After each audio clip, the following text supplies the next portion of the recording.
Our top story today is the iPad Pro with the M1 chip. So, not much has changed outside, but it is the first iPad with the M1 SoC. Improved battery efficiency. We now have a 1 terabyte variant.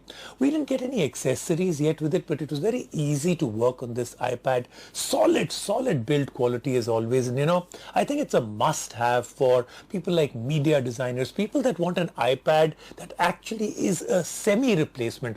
I can never call a tablet a replacement, a semi-replacement for a desktop. So what's different from a typical iPad? What's different from an iPad that doesn't have a M1 chip? Let's take a look at our top story. After months of speculation and online leaks, Apple finally introduced the M1-Powered iPad Pro. A heavyweight in the tablet division, the iPad Pro already enjoys substantial accolades, but the addition of the M1 chip promises to escalate the performance to new heights. So today on the show, we review the latest iPad Pro and find out if we can finally ditch our laptops and live with a tablet. Aesthetically, the all-new iPad looks quite familiar to its predecessor. The blocky design in its silver finish looks stunning and maintains the premium appeal that you expect from an Apple product. The aluminium build of the machine feels robust, and that tablet, irrespective of its size, is fairly easy to hold.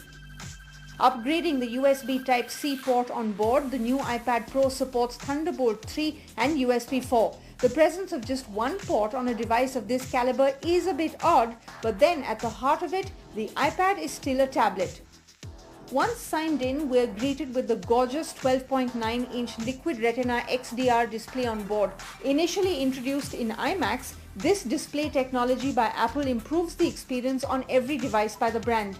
And the case is no different with the iPad Pro. Supporting a maximum brightness of 1600 nits, the panel produces rich colors and optimum contrast ratio.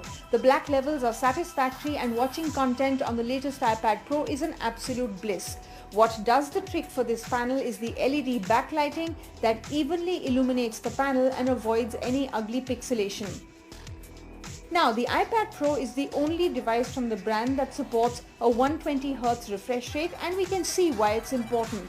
The response time and feedback on the iPad have never been a problem, but a 120Hz refresh rate enhances the experience exponentially. We used the iPad Pro extensively during our testing, and the display never missed out on any of our commands. If you are into graphic designing and your work requires great detail, then this display can definitely back up your endeavors, especially if you're using an Apple Pencil. Apple provides a 4-speaker audio setup on the iPad Pro that boasts of Dolby Atmos support. Fairly loud, the speakers complement the display efficiently. It's time we talk about the biggest upgrade on the iPad Pro, the M1 chip. Considered to be a leap for tablet computing, Apple revealed the performance upgrades in their signature style with their keynote. And after our initial testing, it is safe to say that the iPad stands true to all these claims. These changes make their presence felt, especially when you're working with heavy renders and media files.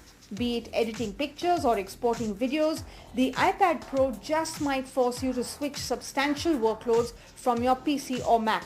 While this is going to make a difference for content creators, generic users might not find a big change in performance. Yes, the performance for daily tasks has improved over the outgoing variant, but the changes are not convincing enough for an average user, especially if you're already using the 2020 iPad Pro. Unlike the M1-powered MacBooks that enjoy access to iPad apps, the M1 iPad Pro cannot use MacBook apps. That doesn't mean that the iPad OS lags behind. It is smooth, easy to understand, and comes with its own signature features. However, we do feel that Apple is yet to tap the full potential of the M1 chip on board in this tablet.